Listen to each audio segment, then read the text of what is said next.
नमस्कार सभी को। कक्षा 10 के सभी विद्यार्थियों का मेरे चैनल में हार्दिक स्वागत है। आज मैं उपस्थित हूँ आपकी संस्कृत पाठ्य पुस्तक अर्थात संस्कृत गद्य भारती का 10वां पाठा लोकमान्य तिलका का दूसरा भाग लेकर। इसका एक भाग आपका हो चुका है और आज जो है इसका दूसरा भाग है। तो आइए बिना विलंब किए पाठ प्रारंभ करें। ये आपका यहाँ तक हो चुका था कि इनका प्रारंभिक जीवन काफी संघर्षपूर्ण रहा या संघर्षपूर्ण था।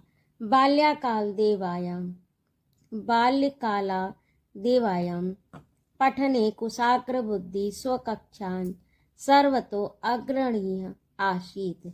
यानी बाल्यकाल से ही पढ़ने में कुशाग्र बुद्धि यानी तेज बुद्धि के, कुशाग्र का अर्थ होता है बहुत तीव्र तीक्ष्ण। आपने देखा होगा कुशा जो है, कुशा का अग्रभाग, कुशा एक घास जैसी होती है और उसका अग्रभाग जो है वो काफी नुकीला और तीक्ष्ण होता है, छूने से ही कट जाता है।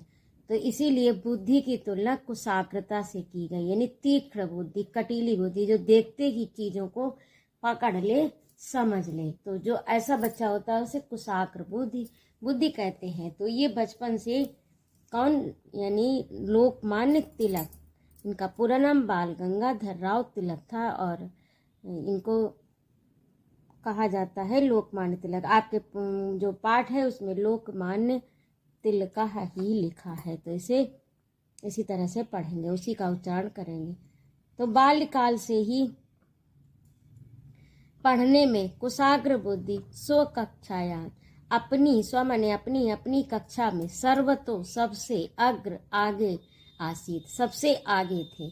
यानी अपनी कक्षा में ये सबसे आगे थे। आगे का मतलब पढ़ने में, कुशाग्र बुद्धि के कारण ये पढ़ने में सबसे आगे थे। जो बालक वहां पर पढ़ रहे थे, अध्ययन कर रहे थे, उनमें ये सबसे आगे थे। संस्कृत गणिते तस्य प्रिय विषयो आस्ताम, और उनका संस्कृत और गणित जो था वो सर्वप्रिय